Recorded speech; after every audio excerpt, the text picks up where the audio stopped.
Eles não têm noção do que está para acontecer no Brasil.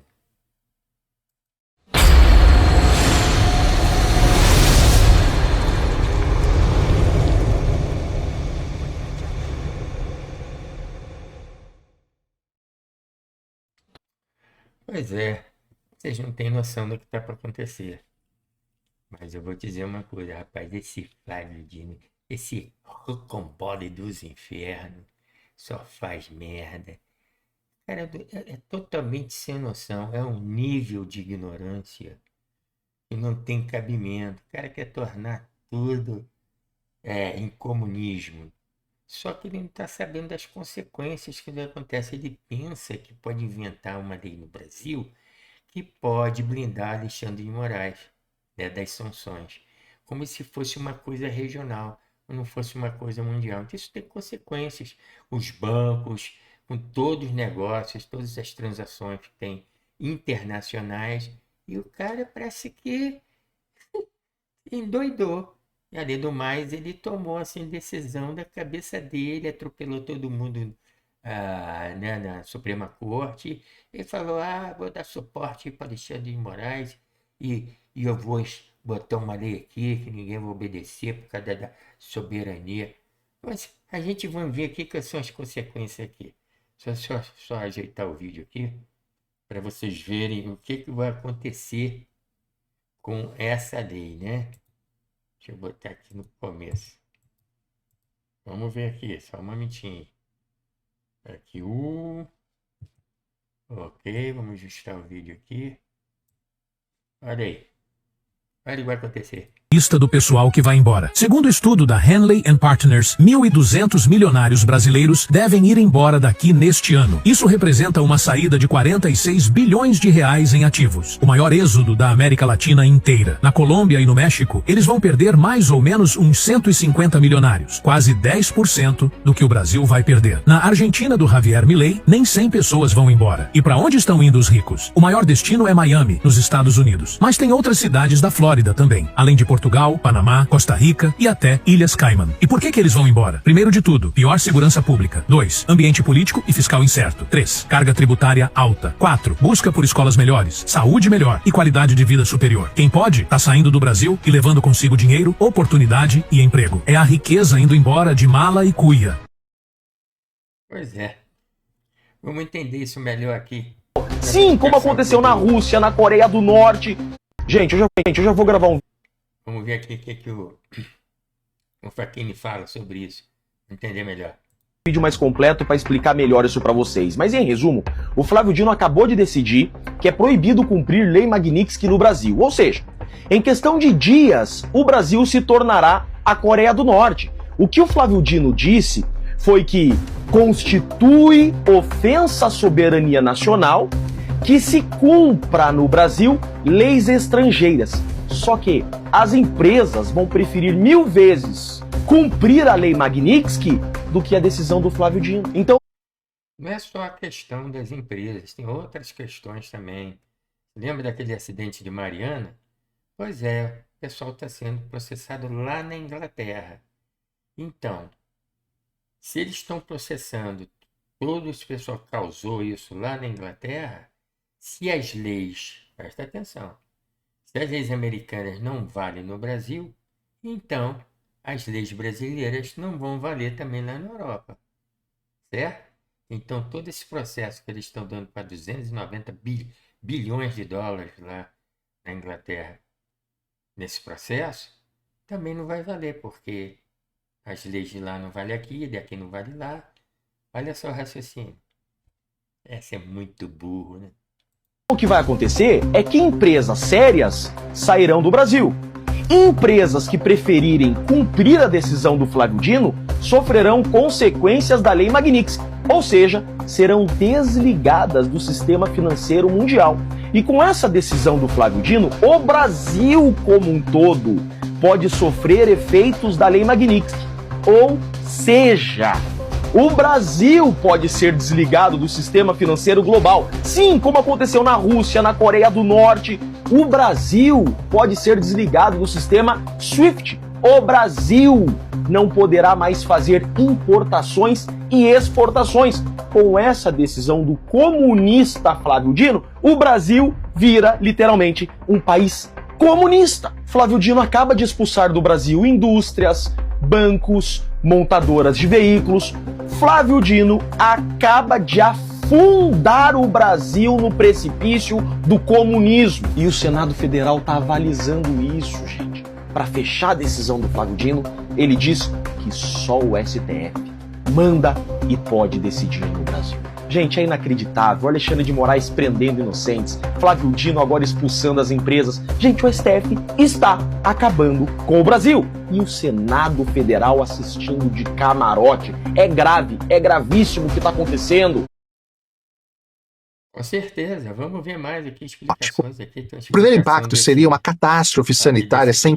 Agora, vou simular exatamente o que aconteceria se o Brasil desafiasse as sanções Magnitsky. É um exercício de análise de risco que todo brasileiro precisa entender. Primeira semana, os americanos enviariam um ultimato formal. O Brasil tem 7 dias para instruir seus bancos a cumprirem as sanções contra Alexandre de Moraes ou enfrentará sanções secundárias. O governo brasileiro responde: não reconhecemos autoridade americana sobre nosso sistema judiciário. Os bancos brasileiros não cumprirão essas sanções. Wall Street Journal, Financial Times, Bloomberg começam cobertura 24 horas desse evento. Investidores internacionais entrariam em pânico imediato. O risco do país dispara. Na semana seguinte, as primeiras retaliações começam. Primeira onda de sanções secundárias. 3 bancos americanos cortam o sistema de correspondent banking com o Banco do Brasil, Bradesco e Itaú, os maiores do país. Resultado imediato disso, o dólar salta de 5,50 para 7 dólares em uma semana apenas. A bolsa despenca praticamente uns 30% e a fuga de capital supera os 20 bilhões de dólares. Empresas começam a cancelar importações aos montes, não conseguem mais obter cartas de crédito, por exemplo. Os portos param de receber navios que dependem de financiamento internacional. Na terceira semana, as empresas de tecnologia entram no jogo. Microsoft avisa que vai cancelar licenças de bancos brasileiros em 30 dias. A Amazon suspende novos contratos com bancos brasileiros. O cara fala tão rápido que não dá nem para a gente assimilar todas as consequências que isso vão ter. E abalando a economia desse jeito, o Brasil vai entrar. Olha, se prepare. Eu tinha feito um outro vídeo, assim, que uns 2 semanas atrás. Falei, estoca gasolina e alimento. Vamos ver, vamos continuar aqui, ó. Google bloqueia sistemas. Agora vou explicar algo que nenhum político quer te falar. O preço humano real que os brasileiros pagariam se o governo decidisse proteger Alexandre de Moraes. Não é sobre economia abstrata não, tá? É sobre vida e morte. O primeiro impacto seria uma catástrofe sanitária sem precedentes. Eu vou te explicar por quê, não é exagero. E aqui está um dado que vai chocar vocês. O Brasil importa 95% dos ingredientes farmacêuticos ativos. Significa que 95% dos medicamentos vendidos no Brasil dependem de importações. Insulina para diabéticos, quimioterapia para pacientes de câncer, medicamentos para HIV ou remédios psiquiátricos. Sem acesso ao sistema financeiro internacional, laboratórios estrangeiros param de aceitar pagamentos brasileiros. É como se cortassem o oxigênio de um sistema de saúde nacional inteiro. Além disso, em relação a equipamentos médicos, seria ainda pior. O Brasil importa 80% dos equipamentos hospitalares. Marca-passos, desfibriladores, máquinas de hemodiálise, tomógrafos, respiradores. Imaginem hospitais com pacientes de UTI e os respiradores parando de funcionar porque não conseguem importar peças de reposição, por exemplo. Não conseguem pagar fornecedores estrangeiros. Cirurgias cardíacas canceladas porque não há como importar válvulas. Transplantes suspensos porque não há como pagar medicamentos anti-rejeição. Em 6 meses, teríamos uma crise humanitária comparável a uma guerra, praticamente. Já viram as consequências? Vocês não estão tendo ideia do que o cara fez. Se isso for para frente mesmo voltar atrás, de mortes evitáveis por falta de medicamentos e equipamentos. Segundo impacto, a destruição do sistema alimentar brasileiro. E aqui um outro dado terrível. O Brasil importa 85% dos fertilizantes que usa. E sem fertilizantes, a produtividade agrícola despencaria pelo menos 60% em uma safra. Os preços dos alimentos disparariam. Arroz, feijão, carne, leite, tudo ficaria praticamente inacessível para a população mais carente do Brasil. Mas vai além da produção. O Brasil exporta 80 bilhões de dólares em produtos agrícolas por ano. Sem acesso ao sistema financeiro internacional, as exportações praticamente parariam. O resultado disso é que o agronegócio praticamente quebraria. Milhões de empregos rurais seriam perdidos, cidades do interior entrariam em colapso total por conta da economia ser dependente desse mercado. ele não está exagerando, não. Tudo que ele está falando aí está a caminho. Está sendo progressivo, efeito dominó. E agora com essa do Fladinho. Rapaz, tô abrindo o olho em vocês. Vamos todos nós abrir o olho, porque o bicho vai pegar. Eu não tô de brincadeira, não. Você acha que ele está exagerando? Tá exagerando não, tá indo nesse caminho. Abre o olho. Terceiro impacto seria uma crise energética. O Brasil importa 70% do petróleo que refina aqui dentro. Importa 40% do gás natural que consome. Sem poder pagar fornecedores internacionais, as refinarias parariam. Os postos de combustíveis ficariam sem gasolina. Caminhões param de rodar. A distribuição de alimentos colapsa. Usinas termoelétricas ficariam sem gás. E isso causaria uma instabilidade no sistema elétrico. Caos total.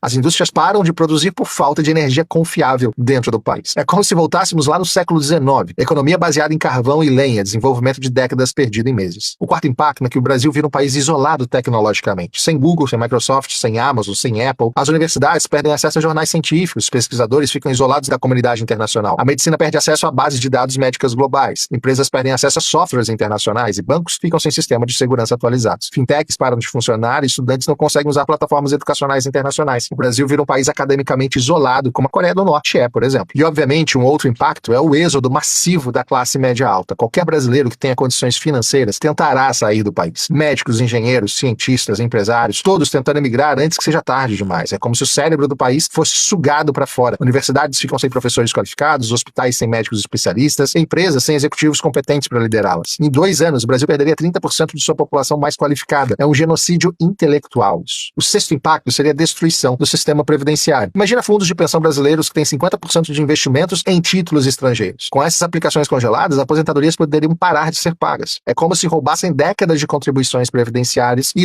Já roubaram, né? Já roubaram e tá aí, não tem investigação, estão dizendo que tem investigação, mas cadê os culpados, né, que roubaram o INSS? E agora que isso vai piorar ainda. E eles não encontram nem os ladrões que roubaram as aposentadorias se acontecer isso. Não vou rir não, porque esse negócio Mas que coisa, olha, mas que idiota, mano. Esse rocambole dos infernos. Ele tá ficando louco, todos eles estão ficando loucos. Eu não sei onde isso vai parar não, hein, galera. idosos ficam totalmente desamparados, com famílias inteiras entrando em completo desespero. E aqui está o dilema moral que vai definir o futuro do Brasil. De um lado, proteger a independência de um ministro do STF. Do outro, proteger 220 milhões de brasileiros de uma catástrofe humanitária. De um lado, manter o orgulho nacional. E do outro, evitar que milhares morram por falta de medicamentos importados, por exemplo. De um lado, resistir ao imperialismo americano. E do outro, permitir que o Brasil continue negociando com todo o restante do mundo. A realidade é que a soberania é um luxo que países dependentes não podem pagar. E o Brasil é brutalmente dependente do sistema internacional. Não temos medicamentos próprios, não temos fertilizantes próprios, não temos tecnologia própria, não temos sistema financeiro independente. Somos um país com pretensões de potência, mas com a vulnerabilidade de um país subdesenvolvido. E essa contradição seria exposta de uma forma brutal. A realidade é brutal, mas precisa ser dita. O Brasil não tem condições de desafiar o sistema financeiro americano. A Lei Magnitsky não é apenas uma ferramenta jurídica, é uma arma geopolítica que pode destruir economias inteiras, como já fez antes. E o Brasil está totalmente vulnerável a ela. A verdadeira lição aqui não é sobre Alexandre de Moraes ou STF, é sobre poder real no mundo moderno. Poder real não está em constituições ou soberania formal, está no controle de sistema financeiro global. E esse controle está lá em Washington. O que vai acontecer nos próximos meses determinará não só o futuro de Alexandre de Moraes, mas o futuro da relação entre Brasil e Estados Unidos. Uma coisa é certa, a hora da inocência acabou. Autoridades brasileiras agora sabem que estão sujeitas ao escrutínio americano. E saiba, isso muda todo o jogo. Se você quer entender como essas pressões geopolíticas Então, o cara fala rápido, ele fala tão rápido aí, então o Luiz Felipe, né? De Orleans e Bragança. Ou então ele acelerou o vídeo, mas se deu para você, pelo menos, raciocinar, ou seja, um pouquinho de senso do que ele falou, você assimilou pelo menos 50% do que ele falou, já dá para entender que o Brasil está indo por caos. E vocês não estão acreditando, então é a hora de fazer alguma coisa. Se for esperar até eleições, se for esperar esse congresso de banana tomar decisões, entendeu? Esses bananas aí que não fazem nada, só ficam aí, ó, mamando na teta do governo, entendeu? Tirando meia dúzia aí, entendeu? O resto é tudo vagabundo. Eu não gosto dessa galera. Esse pessoal não resolve nada, fica só no blá blá blá daqui, blá blá blá de lá. Então, o que vocês acham? Deixa seu comentário aqui embaixo. Quanto tempo o Brasil vai entrar em caos? Em quanto tempo? 1 semana, 2 semanas, 1 mês, 2 meses, antes das eleições, depois das eleições, como é que vai ser o Natal do brasileiro? Diga aí. Compartilhe esse vídeo. Obrigado por assistir esse vídeo até o final. Dá o seu like e ajuda o nosso canal, porque essas coisas são importantes compartilhar. Até amanhã.